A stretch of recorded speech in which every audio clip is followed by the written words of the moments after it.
So hello students, ये आपके सामने 2024 की मैथ्स की एक हमारे पास आंसर शीट है, टॉपर्स आंसर शीट है। इसमें हमें कई बार डाउट रहता है कि कैसे एक आंसर को लिखा जाए, तो ये आपके सामने शेयर करना चाहता हूँ। देखिए, जो आपकी आंसर शीट आएगी ये इस फॉर्मेट में होती है, करीब करीब 3/2 के फॉर्मेट में मिलती है आपको आंसर शीट, है ना। तो इसके हिसाब से आंसर शीट में टॉपर कैसे लिखते हैं ये हम देख सकते हैं यहाँ पर। सबसे पहले आप देख पाएंगे, जैसे इन्होंने जो स्टूडेंट था उसने क्वेश्चन नंबर फर्स्ट का यहाँ पर 60, फिर स्पेस छोड़ के सेकेंड थर्ड, तो इस प्रकार से आप लाइन से क्वेश्चन कर सकते हैं अटैम्प्ट।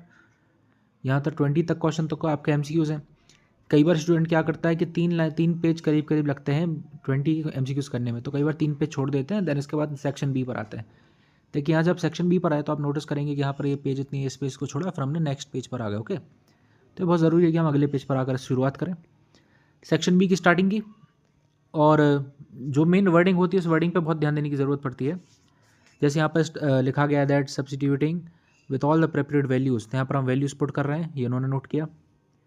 ये सेंस करके इन्होंने पूरी वैल्यूज़ लिख दी कि साइन 30, साइन 60, सेक 45 क्या क्या होता है। फिर सॉल्व किया, आंसर आया, और आफ्टर एवैल्यूटिंग लास्ट में लिखा था आफ्टर एवैल्यूट करने के बाद हमें इतना आंसर मिला। ओके, आगे देखते हैं नेक्स्ट क्वेश्चन। सेकेंड पार्ट में भी it is written in the form, यहाँ पर आप देखेंगे, यहाँ पर नोट किया that it is written in the form ax² plus B X plus C, quadratic equation के फॉर्म में लिखा, फिर उसमें बताया अल्फा प्लस बीटा, और को बहुत कुछ ज़्यादा खास ऐसे वर्डिंग नहीं है ना। तो ये ध्यान देने वाली बात है कि आपका बस क्वेश्चन सही होना चाहिए, कॉन्सेप्ट सही होना चाहिए। यहाँ पर देखिए स्टूडेंट ने क्या किया, यहाँ पर आप देखेंगे लिखा है PTO please turn over poor quality of paper. यहाँ पे आप देखेंगे तो लाइन इस प्रकार से कुछ बना हुआ है ना, तो पेज सही नहीं मिला, तो इस प्रकार से भी पेज को छोड़ा जा सकता है, इसमें कोई दिक्कत वाली बात नहीं होती है। आगे यहाँ पर सॉल्व किया गया क्वेश्चन। यहाँ पर देखेंगे डायग्राम बनाना बहुत जरूरी, कितना जितना आप अच्छा डायग्राम बनाएंगे देन फिर गिवन टू प्रूफ लास्ट में आप हैंस प्रूफ लिख देंगे, है ना। तो इस प्रकार से अटैम्प्ट किया जाता है किसी भी क्वेश्चन को।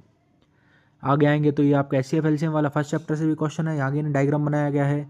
और यहाँ पर ध्यान देने वाली बात यह है कि ये जो दिख रहा है आपको, ये रीज़न लिखना बहुत ज़रूरी है। आप देखेंगे सभी जगह लगभग यहाँ पर स्टूडेंट के द्वारा रीज़न लिखा गया है ना। सेक्शन सी स्टार्ट हुआ तो अगेन फिर न्यू पेज से यहाँ पर स्टार्ट किया गया है, और सेक्शन सी अकेले में ही आप देखेंगे तो एक रीज़न यहाँ पर, एक रीज़न यहाँ पर है, यहाँ रीज़न लिखा हुआ है।